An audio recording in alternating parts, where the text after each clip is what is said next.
ನಮಸ್ಕಾರ. ಅಲ್ ಅಮೀನ್ ಟಿವಿಗೆ ಸ್ವಾಗತ. 29 ಡಿಸೆಂಬರ್ 2025 ಇಂದಿನ ಜಾಗತಿಕ ಪ್ರಮುಖ ಘಟನೆಗಳು.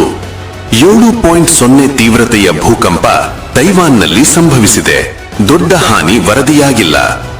ಗೃಹ ಯುದ್ಧದ ನಡುವೆ ಮ್ಯಾನ್ಮಾರ್ನಲ್ಲಿ ನಡೆದ ಚುನಾವಣೆಗಳನ್ನು ನಕಲಿ ಎಂದು ಟೀಕಿಸಲಾಗಿದೆ. ಟ್ರಂಪ್ ಮತ್ತು ಜೆಲೆನ್ಸ್ಕಿ ಮಾತುಕತೆಗಳ ಮುನ್ನ ರಷ್ಯಾ ಕೀವ್ ಮೇಲೆ ಭಾರೀ ದಾಳಿ ನಡೆಸಿದೆ. ಥೈಲ್ಯಾಂಡ್ ಮತ್ತು ಕಂಬೋಡಿಯಾ ಗಡಿ ಸಂಘರ್ಷ ನಿಲ್ಲಿಸಲು ಯುದ್ಧ ವಿರಾಮ ಒಪ್ಪಂದಕ್ಕೆ ಸಹಿ. ನೈಜೀರಿಯಾದಲ್ಲಿ ಐಸಿಸ್ ಸಂಬಂಧಿತ ಉಗ್ರರ ಮೇಲೆ ಅಮೆರಿಕ ವಾಯುದಾಳಿ ನಡೆಸಿದೆ. ಮಾನವ ವ್ಯಕ್ತಿತ್ವವನ್ನು ಅನುಕರಿಸುವ ಎಐ ವ್ಯವಸ್ಥೆಗಳಿಗೆ ನಿಯಂತ್ರಣ ತರಲು ಚೀನಾ ಕರಡು ನಿಯಮಗಳನ್ನು ಪ್ರಕಟಿಸಿದೆ.